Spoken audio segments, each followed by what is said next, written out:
Well, I was working on staff, and I was the chair of the foundation for Poudre Valley Hospital. The director at the time also played violin, and one day she and I got together and said, you know, I bet there's a lot of other people who work in this outfit of 3,000 employees who also play instruments that they haven't played for a long time.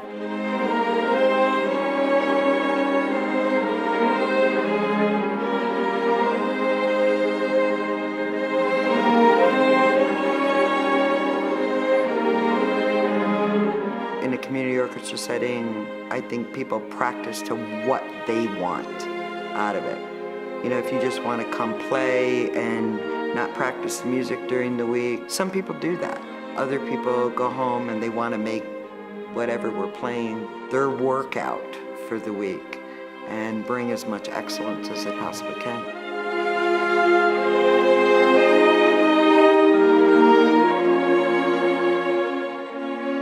I certainly had a lot of periods in my life where I didn't find a lot of time for playing music, and I think, you know, I can look back on that with a little bit of regret. There are a lot of musicians that are choosing not to continue at the collegiate level.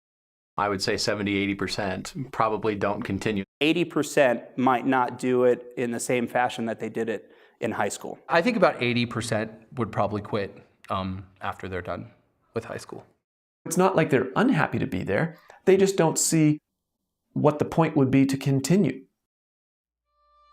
Our larger educational environment places no value on any sort of learning that might be oriented for enjoying oneself through one's life, outside of career preparation, and especially pushing people into science and math. I want to go to medical school, like it's up to 12 years of college. And I don't know if playing in an orchestra all that time, if that's even an option in the first place, or if it's even practical to think that I could do that. And finding time to practice can be a challenge. The AP classes that I'm involved in take a lot of time and commitment. If there was no such thing as grades, I really would just focus on music. If it was a perfect world, yeah, music would be fantastic if there's no grades. If I was able to just play for my own happiness and make others smile because I'm doing something that not everyone can do. Research shows that grades have three effects. One, they make students less interested in whatever they're learning for a grade. Two, they become less likely to pick something more difficult. You're going to choose the shortest book or the easiest project because that makes it more likely you'll get the A. And three, they tend to do things in a more shallow or superficial fashion. They're less likely to really push and reflect. We can look at schools, including some high schools in the US, that have gotten rid of grades, and those students are not only a lot happier, they're a lot better prepared for careers and for college. My concern mainly, a lot of the musicians, you know, aside from the very, very famous ones, most of them end up broke, and it's not a very high-paying job. In a perfect world where I didn't have to worry about money, I'd probably be a musician. A lot of the times I'm able to just brush it off, but there are some times when I just, you know, I wish every day my focus would be solely on music. My time in wind ensemble are probably the best 99 minutes of my day here at school, and you know, I always wish I could keep doing that every day for the rest of my life, if I could. To get a sense of what our society values in education, all you have to do is listen to presidents and other politicians. Doesn't matter if they're Democratic or Republican. That's why I'm committed to moving our country from the middle to the top of the pack in science and math education over the next decade. All of the talk about education is about STEM subjects: science, technology, engineering, math. And that's not because these are inherently more valuable than literature, history, or music. It's because that's what translates into financial success. When I was in 6th grade, they said, "You're going to be in this math club instead of orchestra." I hated it. I had finally found the one thing that made me happy, and they had taken it away from me. The focus on more STEM, more science and engineering, more math, is not warranted by the facts. We produce enough scientists and engineers far beyond what industry really needs or is hiring every year. 2-3 times as many scientists and engineers out of our colleges and universities that are employed in those jobs. But secondly, this idea that you compete through science and engineering, narrowly defined, is something that comes out of the Cold War era. It is total competition with an antagonist who is putting into it everything within his capability. And we are confident that history can do no other than award us the victory in any contest in which ideas are the weapon.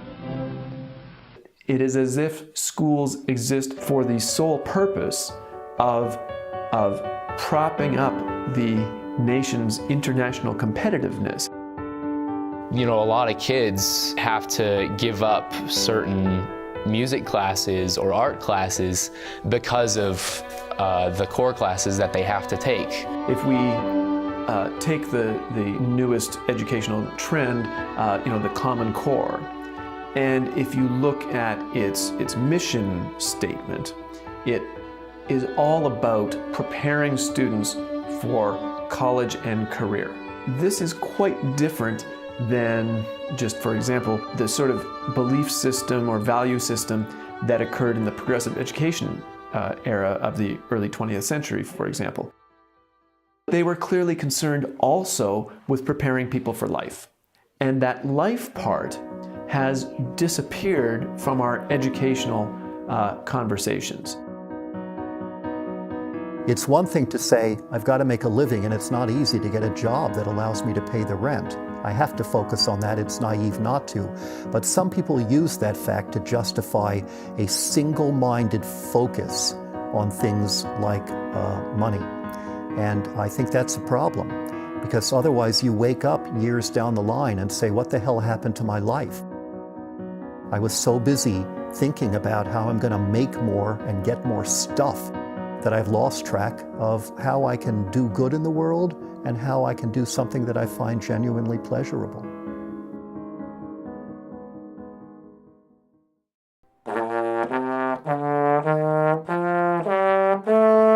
I am studying international studies with a focus in Chinese. I'm also in the basketball pep band, the marching band, and concert band. Well, most schools will allow you to play in all their school ensembles without having to be a music major.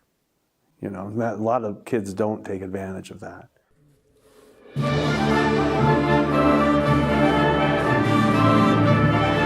Concert band was the only band that was not an audition-based band, so I figured that the amount of practice time would be smaller than that of the more difficult ensembles. You can study whatever you want. You can be an engineer and be in the top ensemble if you have the time to practice the music. It's a great way to meet people. There are people of every personality type, people that have the same major as you, that like the same sports as you, that do the same activities as you, like video gamers, athletes, engineers, and any range of people. They're all there.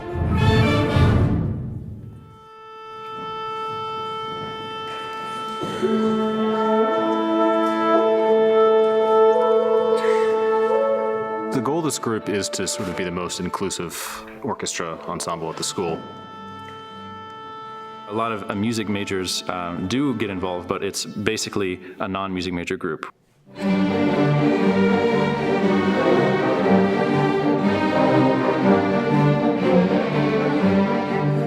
There's no audition to be a member of the group. However, if you want a leadership position in the ensemble, in the string sections, there is an audition for that. It's really quite simple with us. It's just a matter of making contact with either Josh or myself. They are busy. Everyone is busy. We have engineers and every kind of major imaginable. I've been studying anthropology as well as geography. I took classical violin lessons for the first semester of my freshman year. And I also did campus orchestra, but I ended up taking about 7 months off from violin after that. I completely quit. At first, it was awesome. I was doing my second semester of college. I wasn't in campus orchestra. I wasn't taking any private lessons. I had a lot more time to focus on my studies, which was good because I took a lot of credits that semester.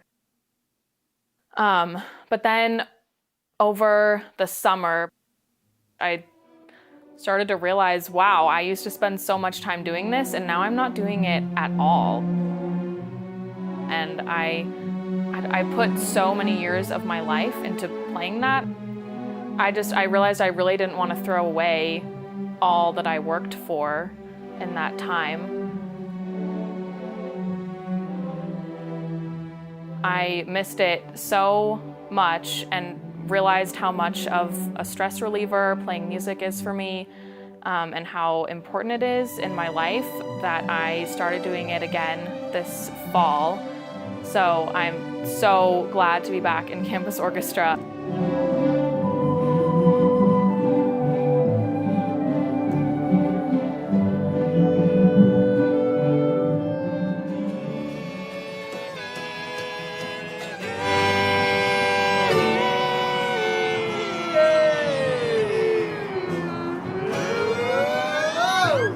I carry around a little book and I write everything that kind of gives me inspiration throughout the day.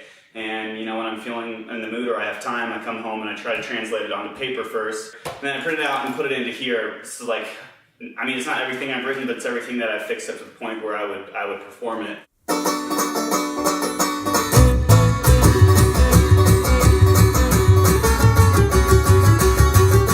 I'm pretty interested in my studies right now. I study landscape architecture.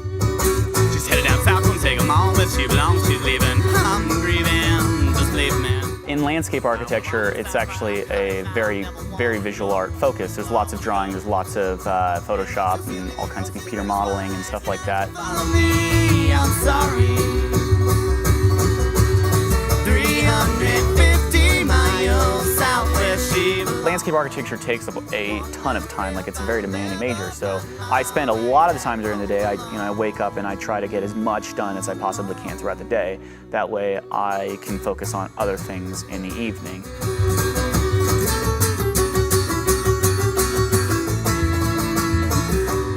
You know, there's a ton of kids from the choir that I was in high school, kids that I still get together with every once in a while and chat with, and they haven't sang at all since high school, and that's going on like 3 years now. And I know that they still want to, you know, in their hearts I know that they crave it, just like I do. They sort of crave that outlet, but they don't know how. The excuse I hear a lot is that I don't have time, but I play in 2 bands. I have a part-time job, I have tons of extracurricular activities and hobbies, I have a social life, and I still have enough time to exercise and hike on the weekends. I don't think there's any sort of inherent skills that you need to have to be able to get on the internet and learn your favorite songs chord by chord, and eventually you develop the tools necessary to create your own music.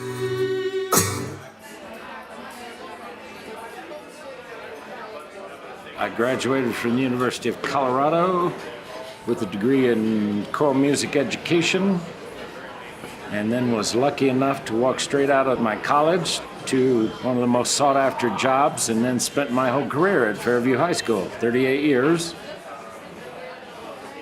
And then after I retired from Fairview, after a year or so, a bunch of my alums kept coming to me saying, why don't we start a community choir? And I kept saying, well, do you think anybody will come? These are a lot of very busy, active people, some of them still with young kids. I have a technology company, so it's a challenge. I mean, it's a new company. I've been doing it for about 1.5 years, so it really takes a commitment to say, yeah, Tuesday nights I'm going to go, and I have this other musical thing going at the same time. Pretty fried at night, you know, very tired. I was just talking to some friends inside where, you know, at 7 o'clock when I come to practice, I'll feel a little tired, but then after we're done, I'm kind of up because it's a lot of energy. We got 2 weeks till the actual concert, and it's finally coming together and making a mark, and you can hear people like harmonizing and synergizing with each other and getting a feel for each other, and it's a really neat feeling. That's what I love.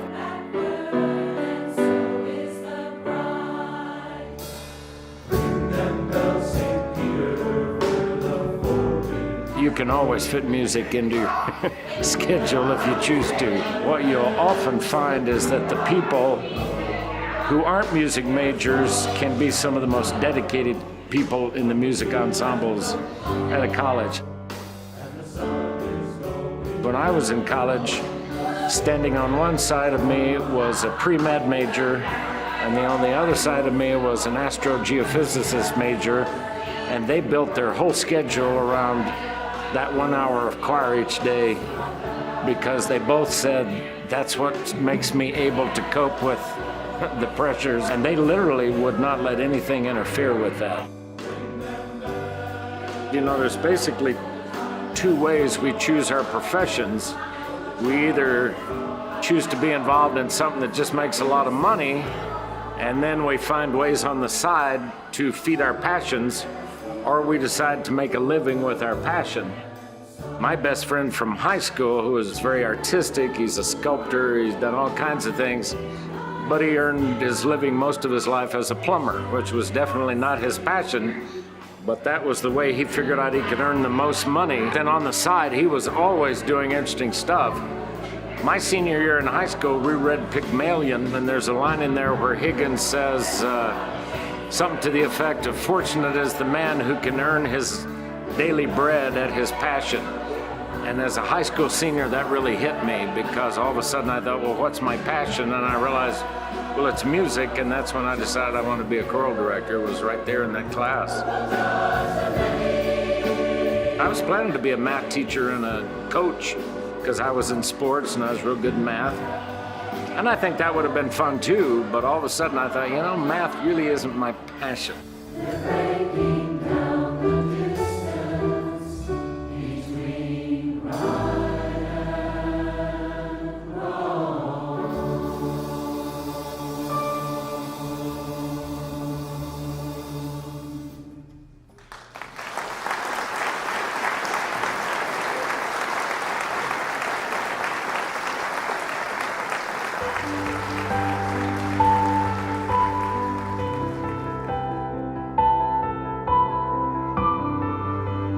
The natural desire to do stuff that really provides a sense of satisfaction can be rediscovered by students who sometimes have forgotten what gives them pleasure.